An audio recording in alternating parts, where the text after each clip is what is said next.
Hello there, and welcome back to War Thunder. And today we are reporting on the Kirov in its 1941 configuration. This project 26 cruiser is very interesting, and it is the first one of its kind in the Russian/Soviet tech tree.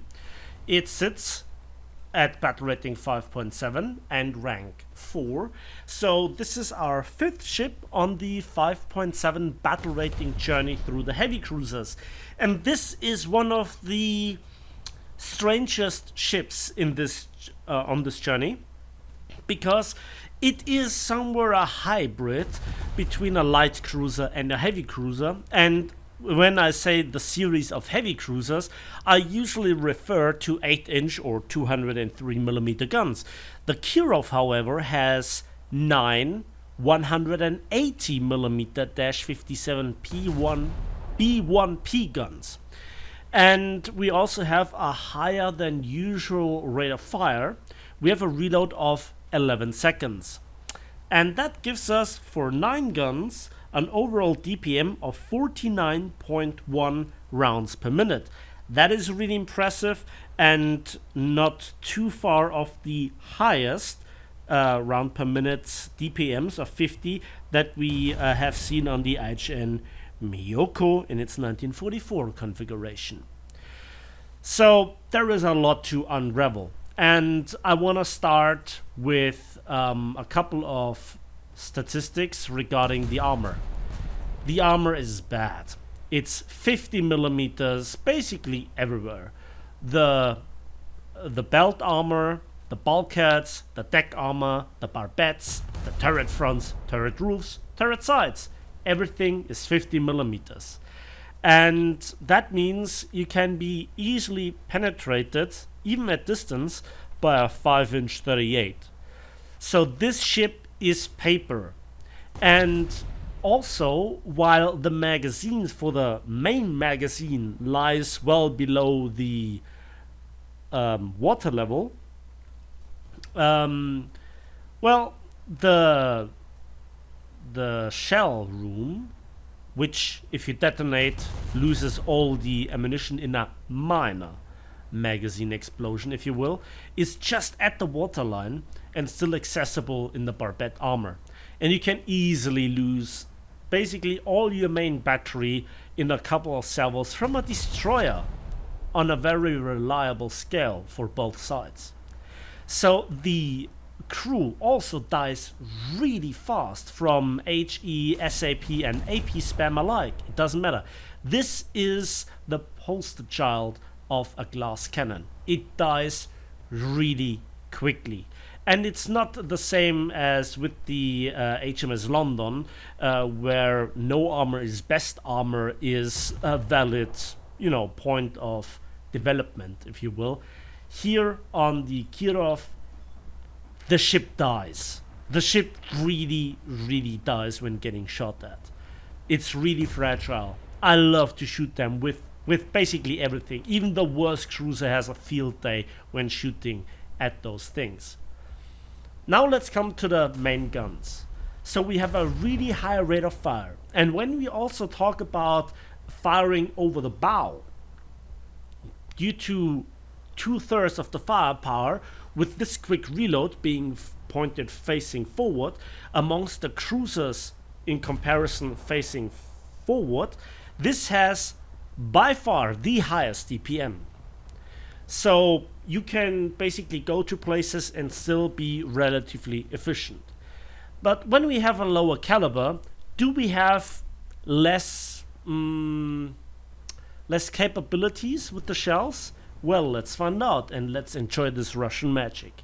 Because for the HE shell, which is your stock round, the 180mm OF-32, we have a whopping 920 meters per second mass velocity and nearly 8 kilograms of TNT, resulting in 60mm of penetration.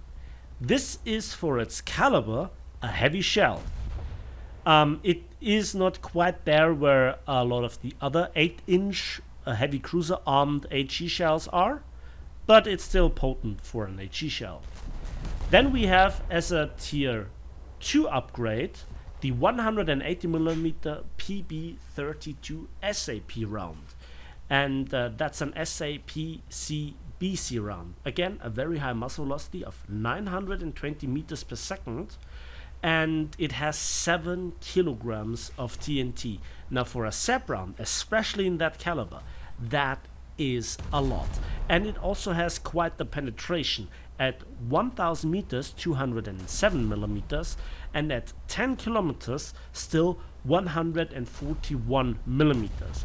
Now here's one thing that's really interesting. The fuse delay is not the usual 0.025 or 0.035. It is in fact 0.01. Now this is an absolute menace when getting fired at destroyers or light cruisers. It does a lot of damage. It really hurts, especially in combination with that DPM. Ships like the Miyoko just don't have SAP rounds. And then when you face something that has stronger armor than this, look no further, because as a tier 1 upgrade you get the 180mm B32 APCBC round. Again, a muzzle velocity of 920 meters per second and a TNT equivalent bursting charge of 2.5 kilograms.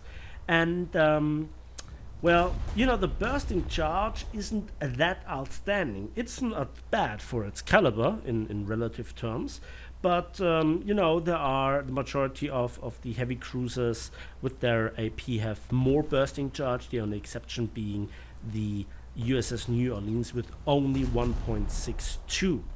So in that regard it is well, decent. But what really matters is the penetration, because this is ludicrous performance. At 1000 meters it has 425 millimeters of penetration, and at 10 kilometers 290, and that is head and shoulders above any other 8-inch gunned heavy cruiser in any tech tree at any battle rating.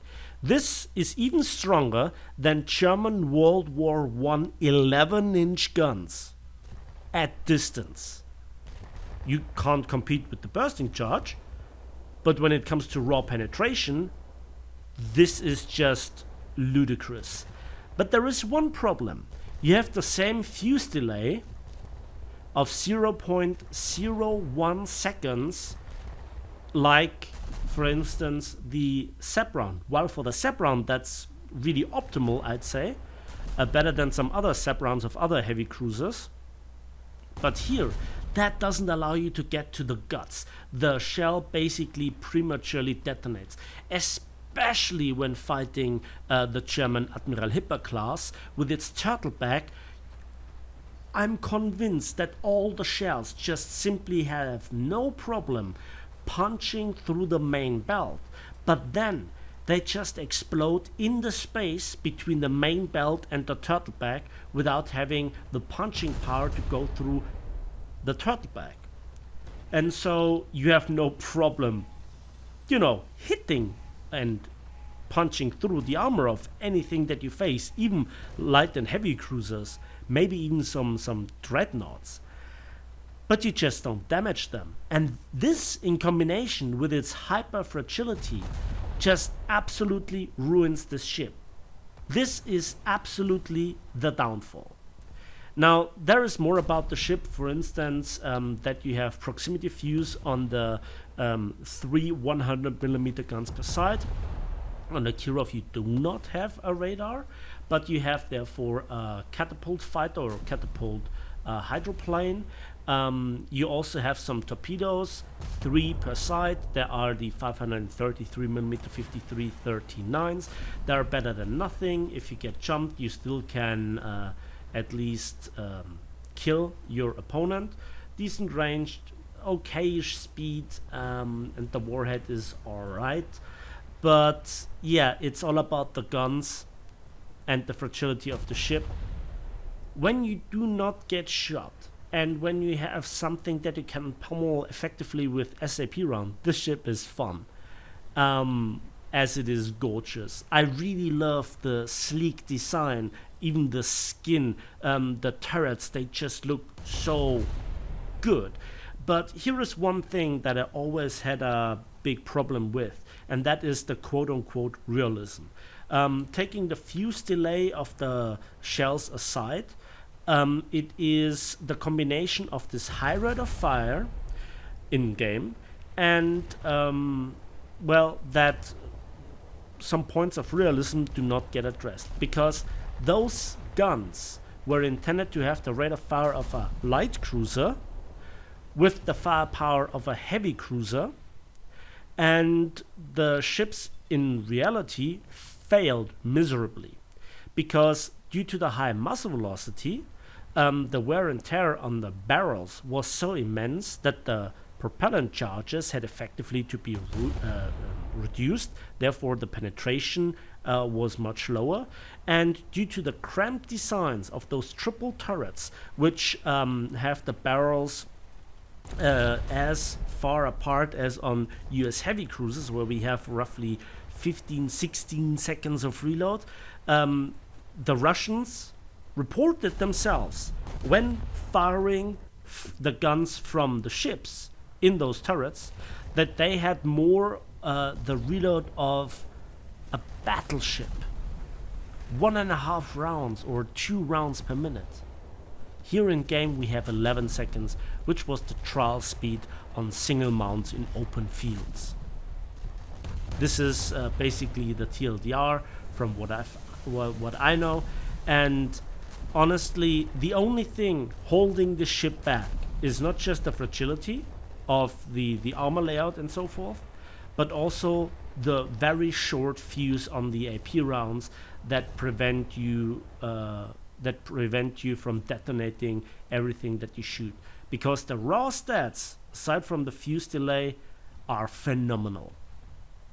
And this is why I'm really glad that this ship is not there where it could be, because then it easily could be battle rating 6.0 or even higher.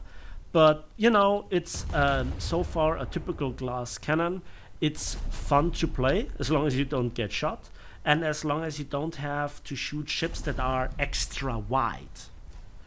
And this makes the ship such an oddity in this comparison. Smallest guns, some of the highest rate of fire, highest penetration, but then just not the ability to punch deep into the guts. And sometimes you even feel this versus some light cruisers.